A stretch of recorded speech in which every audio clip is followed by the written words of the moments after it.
Welcome to a special digital-only edition of the Rita Panahi Show. We've got a superb program for you, all killer, no filler, just the content we know you want, from the latest local and international news to a deep dive into what has been called the greatest roast of all time. And I'm thrilled to do this special edition with two of the very best. Joining me now is Sky News senior reporter Caroline Marcus and Sky News digital presenter Gabriella Power. Ladies, let's start with some serious stuff. We're going to get to the fun and frivolity later, but let's start with the latest polls from the US showing Donald Trump dominating in the crucial swing states. The latest New York Times Siena poll paints a grim picture for the Democrats. How are they going to fortify an election with these results? Look at these numbers. Trump up by 13 in Nevada, 9 in Georgia, 6 in Arizona. Only swing state there where Biden is leading is Michigan, and that's just by 1%. And you know, things are bad when even CNN can't hide these facts. These Sunbelt battleground states, frankly, for the Joe Biden campaign, these numbers are an absolute disaster. The smallest lead is in Arizona for Donald Trump. He's up 6. Look at this, 9 in Georgia, 13 in Nevada. My goodness gracious, my God. That is a huge lead. No Democrat has lost that state since John Kerry lost it back in 2004. How about these Great Lake battleground states? This is something that the Joe Biden campaign can work with. Look, Pennsylvania, Donald Trump up 3, but that's well within the margin of error. Wisconsin, Donald Trump up 1, well within the margin of error. And actually, a Joe Biden lead well within the margin of error. Now, as you saw there, they separated the swing states into Sunbelt and Great Lakes. And you're going to love what the explanation is for why Trump is doing so much better in those Sunbelt states. When you're looking into the numbers, why do you think Biden is doing better in the Great Lakes and Trump is doing so much better in the Sun Belt? Yeah, the Trump coalition is changing. That's basically what's cooking here. This is at least one of the big reasons why. So this is among likely voters in all these battleground states we just spoke about. Back in 2020, 84% of the Trump campaigns, the Trump coalition was white. Look where it is now. It's 78%. The non-white portion of the Trump coalition, it was 13% in 2020. Look at this now. It's 19%. So the Trump coalition is becoming more diverse. And, of course, those Sunbelt battleground states are more diverse than the Great Lake battleground states. You're looking at the Nevadas and the Arizonas here. Of course. If you look at Nevada, Arizona, heavy Hispanic population, Georgia, heavily African-American population. With the Michigan does have some black voters in it, but Pennsylvania and Wisconsin are heavily, heavily white. That's a turn up for the books there, Caroline. Trump's non-white vote has jumped almost 50%.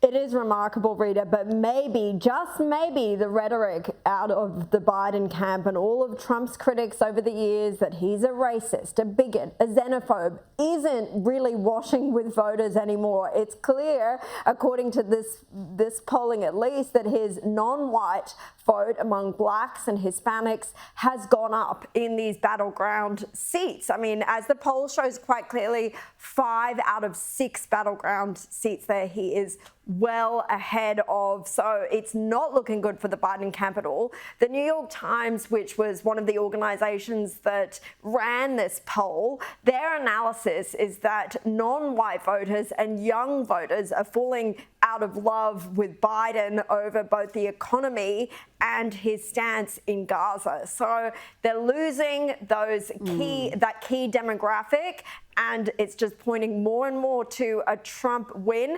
And it seems increasingly as well, Rita, that this whole Stormy Daniels show trial, which increasingly seems more like a fight over a bookkeeping term, is not taking any of the shine off Trump. I would argue, Gabriella, it's helping him because people can see just what a politically motivated prosecution this is. And like Caro said, despite being maligned as some sort of a racist, white supremacist Nazi, Trump's doing great numbers. He has enormous support among Hispanic voters, and he seems to be the only Republican we've seen who's breaking up that solid Democrat black vote. That demographic has voted 90% plus for the Democrats. And if Trump can fracture that, that is going to go a long way to get him back into the White House. Yeah, well, this year, more often than not, Trump has been winning in the polls, and it appears as though Americans just want change. They want a break from Joe Biden. And it's interesting looking at this poll because the New York Times has pointed out that only 13% of Biden supporters believe that he could actually bring change. So even if you don't like Donald Trump, people in America are starting to side with actually he's someone that could actually shake things up and bring about change. And as Caro, you pointed out that some of the core issues for American voters right now, the state of the economy, the cost of living crisis, and also migration. We've seen the southern border crisis just escalate, and the Americans that I've been speaking to regularly say that this is just no longer an issue when it comes to the southern border. It's impacting Americans right around the country. So, look, another unfortunate loss, I suppose, for Joe Biden. He's got a few months to go, of course, until we get to November 5, but things aren't looking good for him. And the fundraising strategy is also vastly different between the two candidates. Joe Biden has announced a series of fundraising events with Hollywood elites, while Trump continues to hold these massive rallies across the country. He had more than 80,000 show up on the weekend in New Jersey. Gabby, there's a real contrast there in the target audience and just how they go about generating publicity and support. And just look at that vision, the amount of people that have turned out to support Donald Trump. You know, it's amazing what it does for those towns as well. It's a boost to the local economy. And, for Joe Biden, if he wants to go and pander to the Hollywood elites, let him, because so far his campaign strategy has just been so hard to follow. I don't see how any of it is leading towards a success. I could, of course, be proven wrong, but if he wants to go and take Hollywood elites out for dinner, let him go crazy. You know, I don't know how that is going to sit with the American people. It's also, I don't know who's really behind his campaign team, who is helping him, because if you put him in front of the camera, of course, he just makes mistake after mistake, and then if you hide him away, that doesn't help his case either. So I think the Democrats really need to find someone else. Obviously, I saw a post the other day, and it was, can someone actually stand up and say they believe he is the best man for the job? They believe that he is mentally fit to lead America for the next 4 years. Would someone like to stand up? I'd love to meet that person. Where are they? Because unfortunately, Joe Biden, he just keeps making mistake after mistake. And no wonder we're seeing polls come out like we've just seen today with Donald Trump absolutely dominating. I just would hate to see someone like Kamala Harris run in his place. I don't think the alternative is too much better when it comes to the current, Democrat team.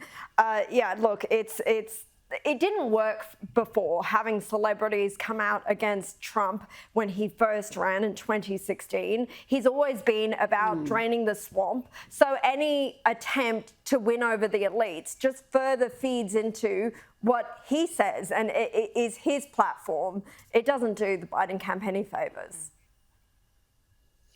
No, not at all. And they've left it late if they want to change candidates. It could still happen, but I don't think it's going to be Kamala. She is wildly unpopular as well. So Gavin Newsom is always a possibility. The California governor is very polished. I mean, California is a mess, but he will get a dream run from the media. And the outsider, she's not really an outsider, but Michelle Obama's name is still being mentioned in relation to a possibility of running, a very, very small possibility, I would think. Now, let's talk about the United Nations releasing revised figures for civilian deaths in Gaza. According to its latest report, around 5,000 women and 7,800 children have died in Gaza as a result of the war thus far. Caro, those numbers are obviously horrific, but these figures represent a huge revision because the new figures for civilian casualties are around half of the numbers the UN reported previously. And remember, Rita, that these UN figures are based on figures from the Ministry of Health in Gaza, which, while it sounds very officious, is actually Hamas run. So they're Hamas figures. And responsible media, of which there seem to be fewer and fewer these days, have always approached those figures with cynicism. That's what all media outlets should have done from the start, given that they were coming from a terrorist organisation which was known for lying, for exaggerating, for a brutal invasion of Israel on October 7 that started the whole conflict, of course. So now the United Nations has finally revised down those figures because Hamas has revised them down. They show that the number of women and children who were killed was actually half that what was being reported before. Now, why this is important is because that brings the ratio of the number of militants that Israel says it's killed, Hamas terrorists, from to civilians, that ratio to 1-to-1, which is actually remarkably low for urban warfare. When you look at any kind of war that's happening in urban areas, and this is a highly urban area that the Gaza conflict is happening in. And while any civilian death is tragic, it is quite incredible that Israel has managed to keep that ratio so low, and any civilian death really has to fall squarely on the terrorist group that triggered this whole war and that hides behind its civilians as human shields and puts its weapons and infrastructure in places like schools and mosques and homes. So I think we need to be fair when we're talking about this, and hopefully these revised figures will lead to maybe some correction in how this is being reported. And it's so important that these figures that have been revised are now being reported, because unfortunately I go on social media and you see so much pro-Palestine content on there, and you see these figures that have come from a terrorist organisation just flooding social media feeds, and people don't have the right facts. So well done to you, Caroline and Rita, for really raising awareness for this issue.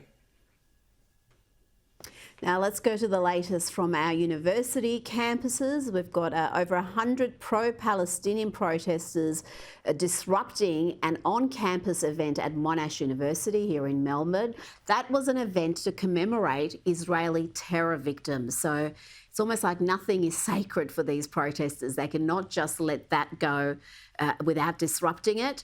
Meanwhile, over at Deakin University, lecturers were allowing representatives from the pro-Palestinian encampment to interrupt classes and address students. But there has been a development there at Deakin University. They've become the first university in Australia to order the dismantling of a pro-Palestinian encampment. They've said they want that to happen immediately, but the protesters are saying they're going to stay and fight.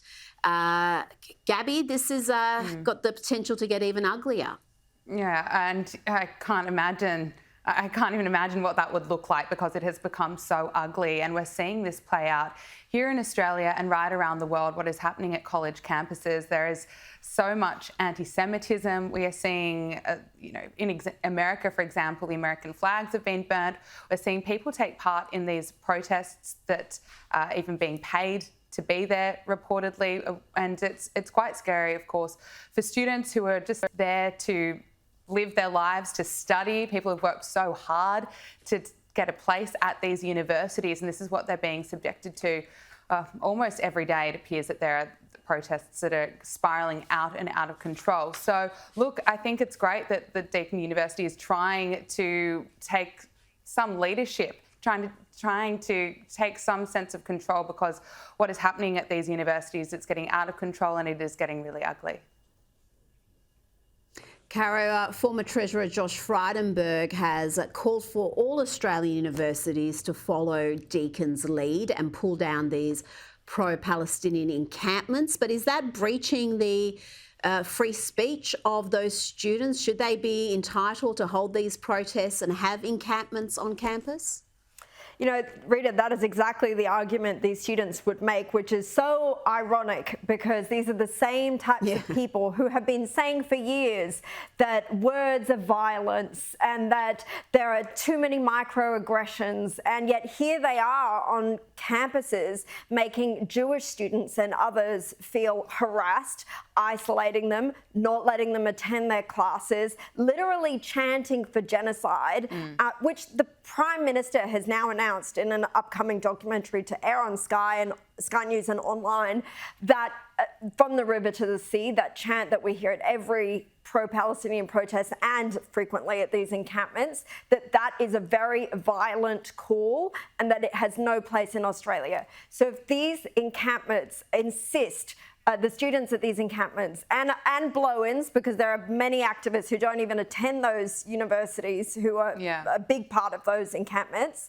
If they insist on inciting violence, on using this very violent language, on harassing Jewish students, not letting them feel safe, they have absolutely no place on our university campuses, and other universities should take the steps that Deakin has to not let them do what they've been doing for way too long. And just looking at the character of some of these protests, the fact that there was an event that was to honour the Israeli victims, you know, the fact that these pro-Palestinian protesters couldn't even let that take place just shows you what type of people they are, how disrespectful that is. I can't even imagine, you know, how relatives and families who have lost loved ones in this war would be feeling when they're seeing those kinds of And the irony that it was to happen at Monash University, which was named after a Jewish general and Zionist, John Monash in Australia, this is completely lost on these protesters.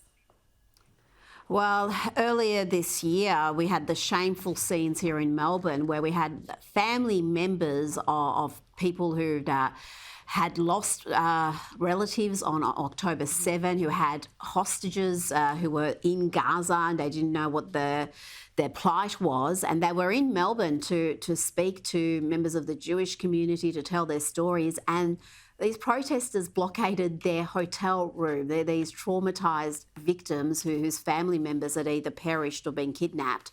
And you've got the protesters targeting them. I mean, some of them have got absolutely no sense of decency.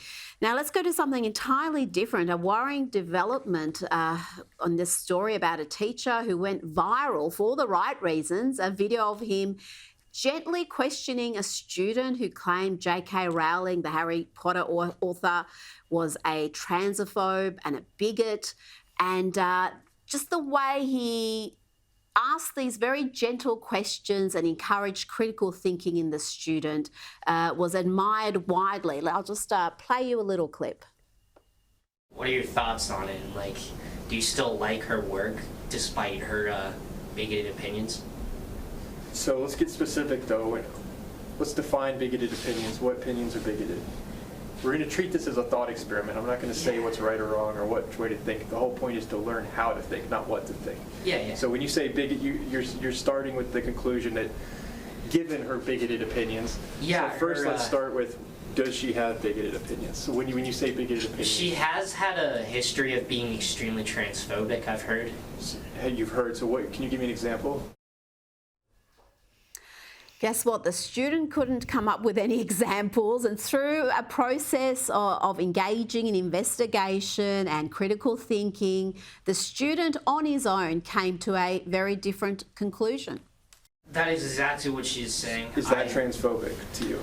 So, to me, no. Stating that sex is real is not transphobic. It's just a fact of life. It exists.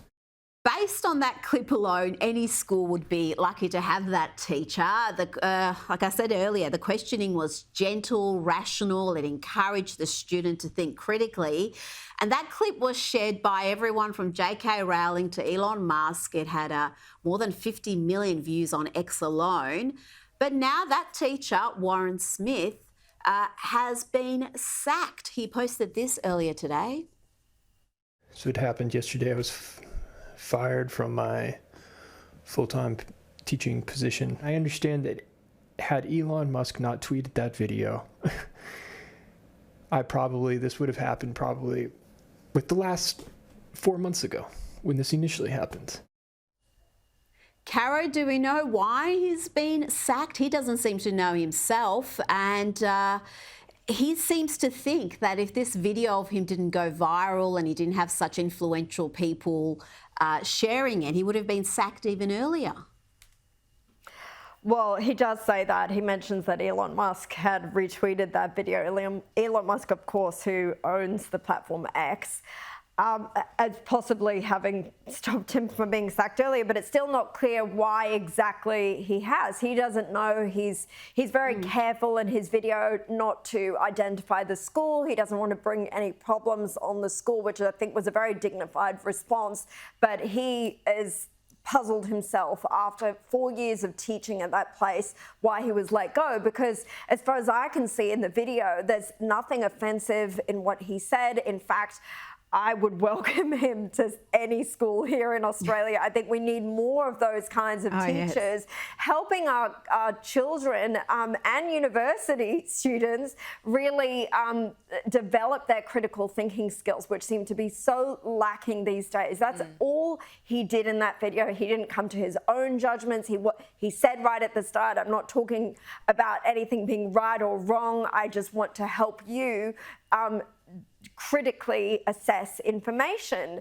And I mean, when it comes to J.K. Rowling, she is so unfairly dismissed as a transphobe. Where you actually look at her comments, they're very fair, most of everything I've seen about women's rights and women's rights to have certain spaces, and the insistence that we all use certain pronouns or have biologically born men come into women's spaces, take women's sporting prizes, enter women's bathrooms. It's just she's been unfairly labelled like that way, and people need to wake up to the fact that those aren't fair labels for her. Yeah, no, it is absolutely unfair. And I'd love to have that teacher at my son's school. Gabby, you're not a mum yet, but I'm sure you've got thoughts on teachers. Yeah, it's absolutely insane. Isn't that part of the point of education, to teach the next generation how to think critically, not what to think, how to think critically? It's such an important point, and we absolutely need more teachers like him. And it's just so sad that we live in a world that now he has lost his job because he was speaking about someone like J.K. Rowling that's been linked to, and she's been accused of being transphobic, even though I agree with you, Caroline, I haven't seen any evidence that she actually is transphobic. So it's actually, hopefully some good will come out of it, the fact that this has gone viral and you've got high-profile people like Elon Musk sharing this video, that hopefully this teacher will get a lot of support and will no doubt go on to bigger and better things, and will continue to educate people in some way, because he's doing that at the moment. That it's insane by making a point about how to think critically. And he was so careful in his language when he was being asked about J.K. Rowling. He was pointing out some pretty fair points as well as to how she was not actually being transphobic. And J.K. Rowling has just been such a strong advocate for women's rights. So I think she's done an amazing job of just being brave and standing up to so much hate that has been out there and it has been directed at her. She's been quite seriously attacked by trans activists, and she just wants to stand up for women's rights, really. And she's getting shamed for saying that, essentially when you're born into this world, you're either born male or female, and that's reality. Yep, biological reality exists. That's pretty much her argument. Now, this is some positive news from the world of academia. The University of North Carolina, you'll remember that's the school where frat boys came together to protect the American flag from the neo-Marxist, anti-Israeli, anti-American protesters that wanted to tear it down. Well, that university has decided to divert $2.3 million away from its diversity, equity and inclusion program, and instead use that money to fund public safety and policing. The change is set to take effect in the university's next budget from July 1. Caro, this is fantastic. Instead of defunding the police, they are defunding DEI and investing that money in increased public safety. This is a big step in the right direction. Yeah, it's refunding the police, isn't it, Rita? No, it absolutely is. And we've seen this trend happening in the US where there has been this gradual realization that the whole DEI movement has been a massive farce. And instead of being a positive step towards more diversity and a better treatment for minorities, it's been the opposite in many respects. We've seen Asian students at top Ivy League universities being prejudiced against because they're basically too smart and there were too many of them compared to other races. How is that fair to keep them out of not being admitted because they were ranking too well in the academic results? We've seen university campuses, including at Harvard, where the black president, who it seems had a history of plagiarism and not much more to that, to her name, to get to where she is. She's now been sacked, Claudine Gay. She was saying that calls for genocide on the campuses in those pro-Palestinian rallies were, needed to be taken in context alongside some of her peers as well. This movement has been, it's tawdry, it's corrupt, and it is counterproductive to what its aims were supposedly to do.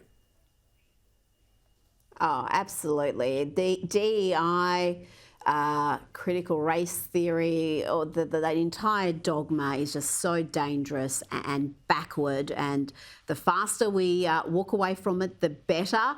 Now let's talk a little Harry and Meghan. Their Archwell Foundation has been declared delinquent by the state of California, meaning it is not in good standing as a charity and not permitted to engage in activities like raising and spending money, pretty much all you would expect a charitable fund to do. It is understood that the Archwell Foundation did not pay the necessary fees correctly and was unaware of the issue until the delinquency notice was issued. Gabby, I mean, what a sorry mess. You'd think the staff they have on hand, Harry and Meghan, would make sure they file whatever paperwork is necessary and pay whatever fees are necessary.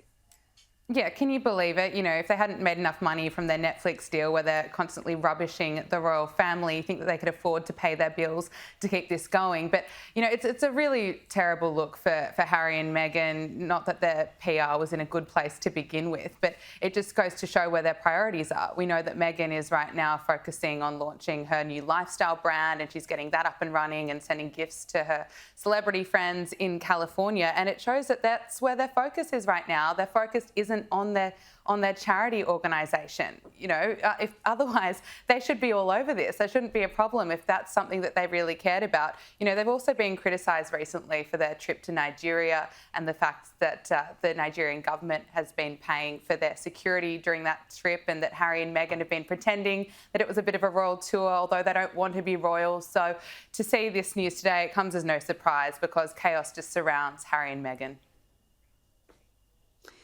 Caro, it does. I'm really surprised, though, that they would be so sloppy with something so important, because they invested so much into that Archwell Foundation. This is, yes, they've got all the Netflix deals and all the books and all the things they do that generate money and publicity for them, but this was something they were doing to give back to the community, and to stuff that up, it's a big misstep.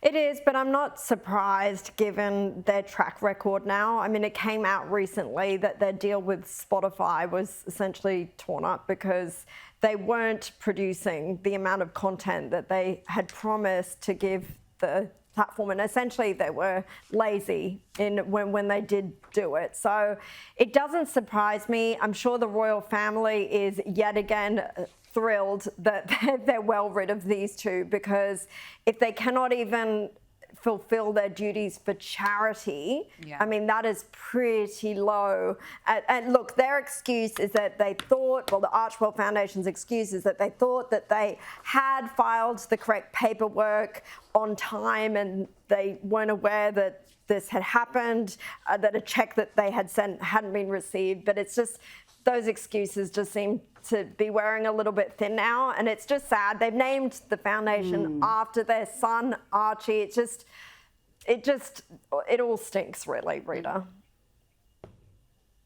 Oh, certainly it stinks. And I'll tell you what else stinks, and it's the left who can't even play by their own silly rules. The race-obsessed activists wanted hate speech laws, particularly in the UK. You got cops harassing people over misgendering someone on X. But now some of those same activists are being prosecuted under these laws. And check out this report from Channel 4.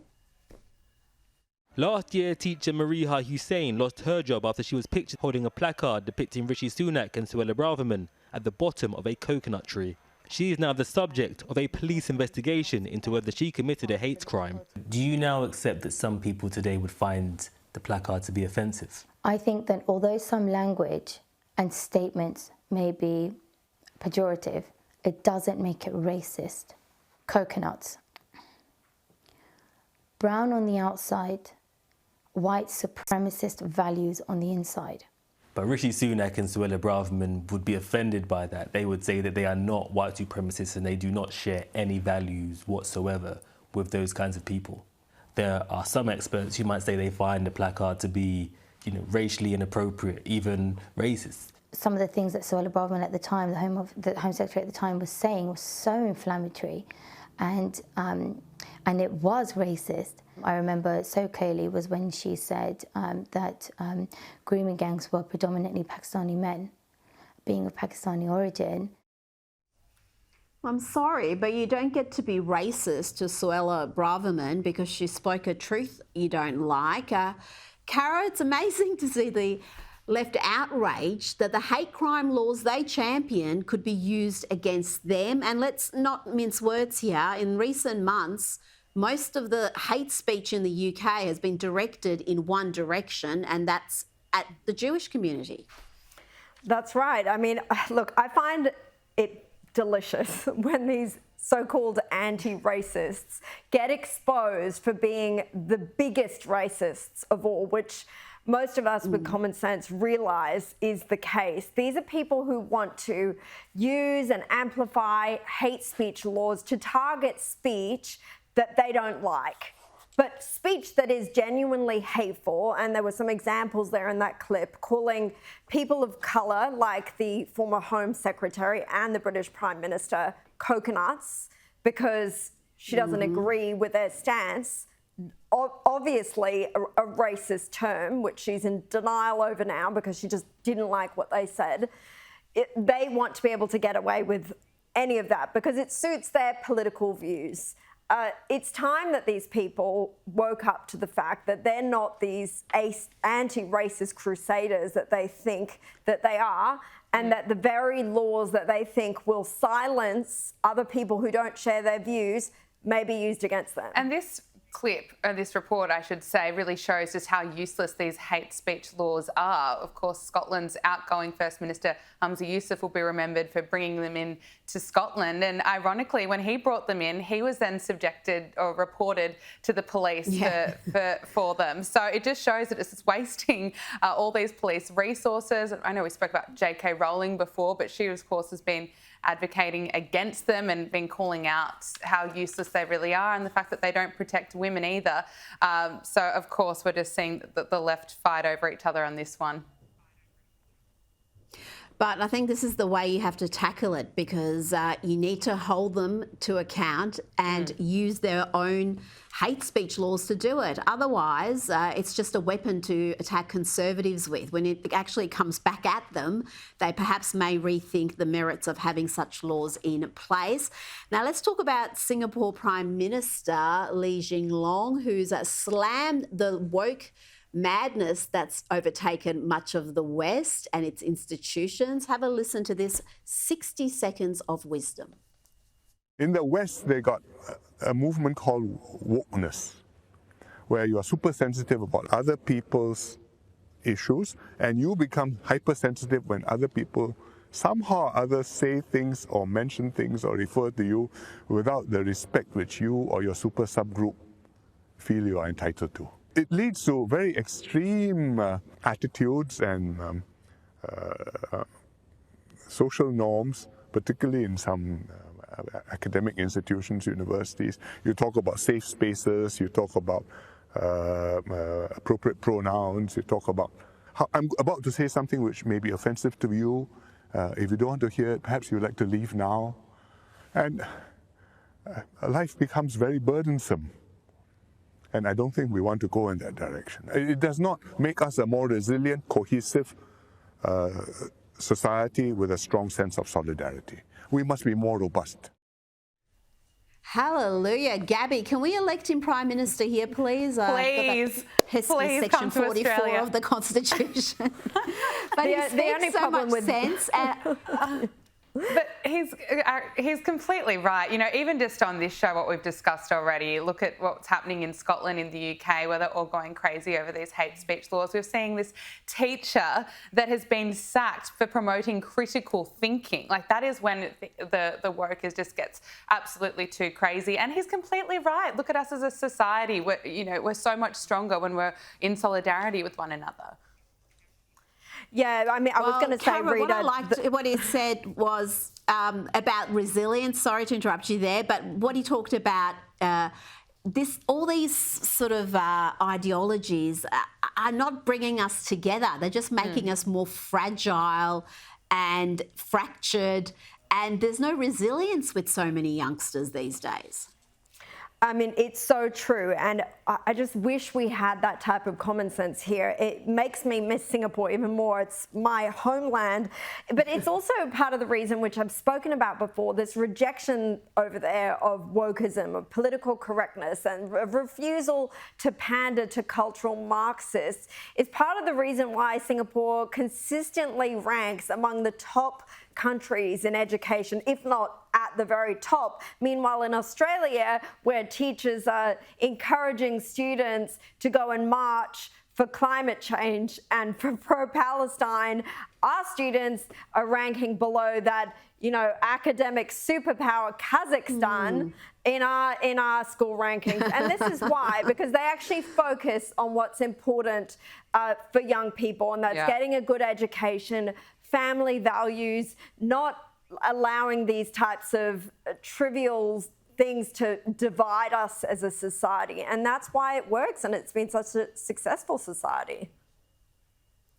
I forgot you are Singapore born and raised, aren't you? So you know that country better than most. I've been there a couple of times. Love it because everything just seems to work properly. And it's so safe. You have shops where the doors don't even lock. They've got a rope they put across the front door, which is open, and that's how they leave it at night. It's incredible just how low the crime rate is in Singapore, and it's because, if you break the law there, Caroline, all sorts of ramifications, and some of them we don't embrace in the civilised West, like canings. Yes, and capital punishment. But it is one of the reasons that they have a zero tolerance approach to drugs, and there is extremely low levels of violent crime.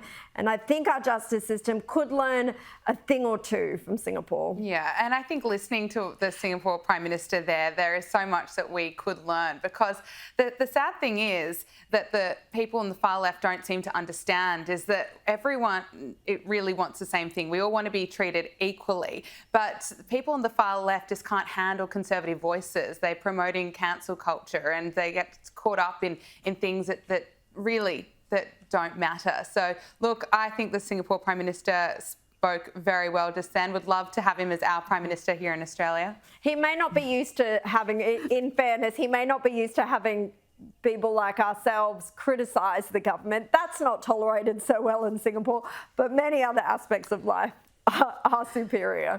It is, and I disagree, Gabby. I don't reckon the far left want equal treatment. I think they want special treatment for those who they deem to be special, which is them, and everyone else can deal with whatever's left. Yeah. Now let's talk about what's being called the greatest roast of all time. The GOAT Tom Brady was roasted mercilessly, and we've got some of the very best clips to show you.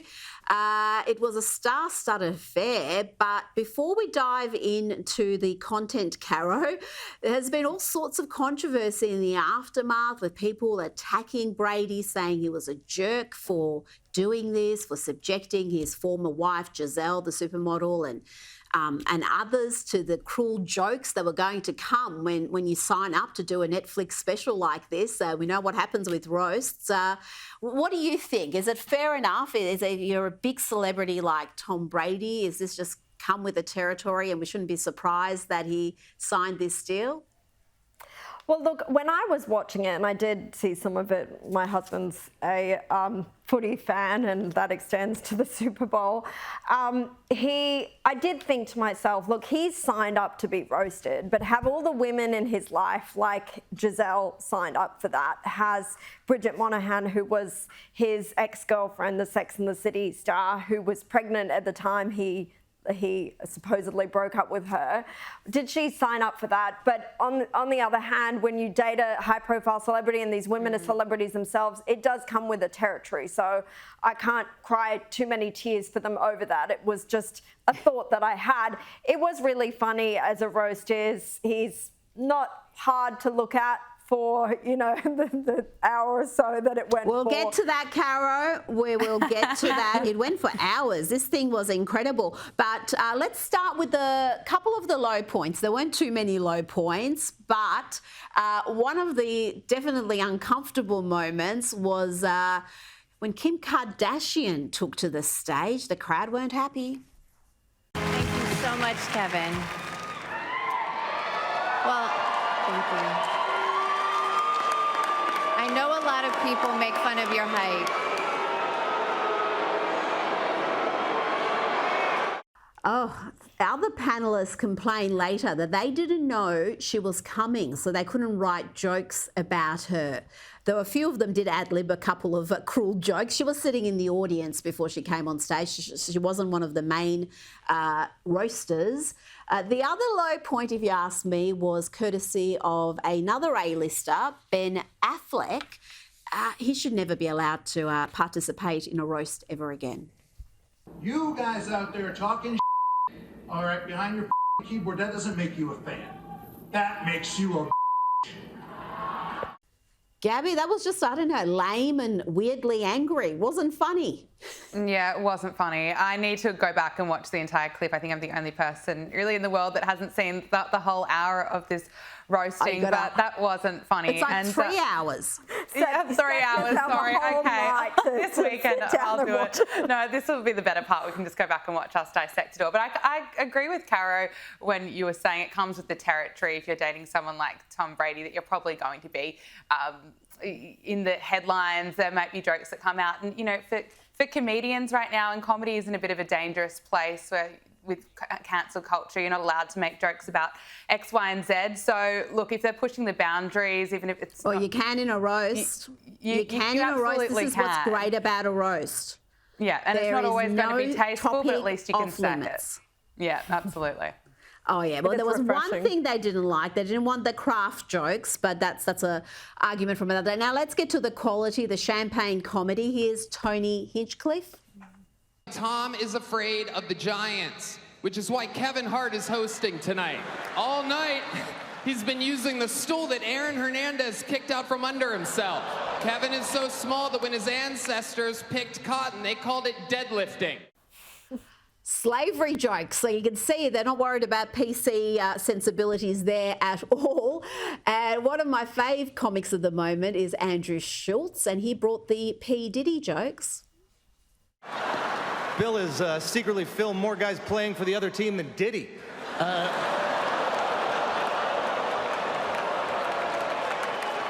That's your boy, Kev. And that's one of the features of these roasts, Caro. I love them. And there's been so many that have been done. Justin Bieber, Donald Trump had one, Alec Baldwin. There's a lot of stars who submit to this.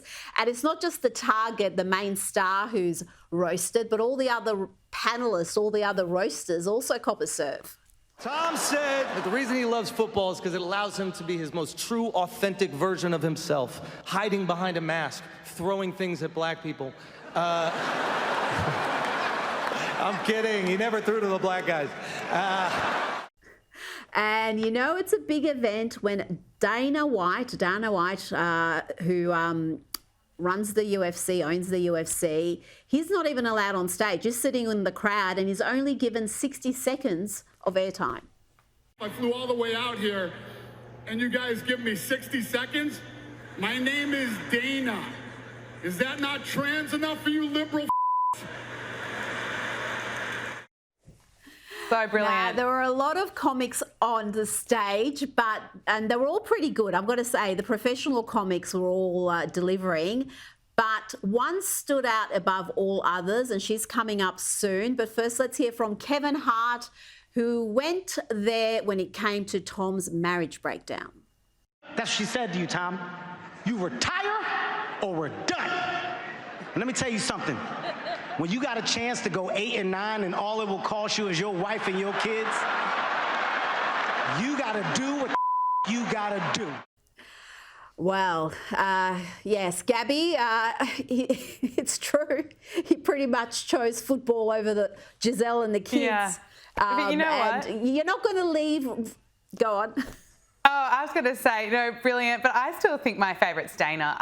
Because it gets such a reaction. I think so many people that identify as being minority seem to get so upset when they made fun of in a roast, as every other demographic is. You know, it's why I love Ricky Gervais so much, is that he will make fun of everyone, and we can all laugh about the fact that it is a joke, and you're not getting special treatment by not being made fun of. So, look, I love Dana, and I thought he was the best of what I've seen so far. Oh, you love the Dana hot 60 seconds. Now, I'm going to bring you who I think, and I think pretty widely was considered the BOG, best on ground, and it's Nikki Glazer, who is a roast expert. She started by roasting Kevin Hart. I love your movies, or as I call them, short films. No, I'm kidding. I hate them. No, sorry, Kevin. I don't mean to belittle you, but you be little, man. Like, you're a tiny guy. I mean, he's little. I mean, it's rich material right there. It got a little dirty. There's a lot of clips I can't play, obviously. It's a family show. But let's just have a look at another bit of Nikki's. You really are, I mean, you're the best to ever play for too long. I mean, you retired, then you came back, and then you retired again. I mean, I get it. It's hard to walk away from something that's not your pregnant girlfriend. It's tough. Ooh, Caro, that's one of the killer lines. Mm-hmm. Yes, she did. Yeah, he walked away from his pregnant girlfriend. He did it.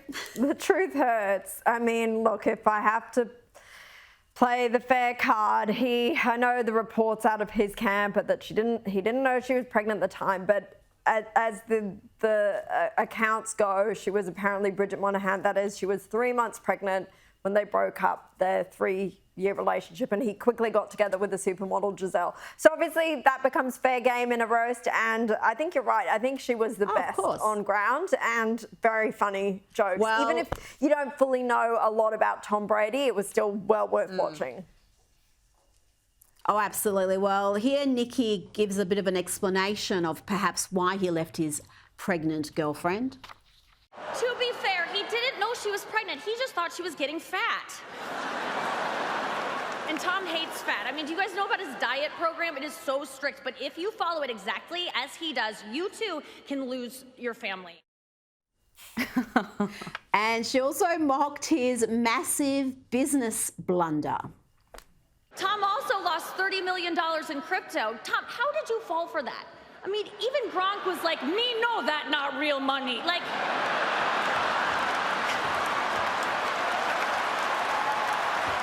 But she did end with acknowledging that Tom, well, he's one of the most beautiful men who's ever lived. I do have a boyfriend. We've been together for 10 years. He's the love of my life. He's here tonight, and he's sitting right over there, and I want to say publicly, I would shoot you in the face for a lottery ticket to this guy's. Yeah, that's as much as we can play because it got dirtier after that. But Caro, Nikki's become almost an overnight comedy superstar. People who are into their comedy knew who she was, have been fans for a long time, but the reaction from this roast and the audience it had, she's now become a massive star almost overnight.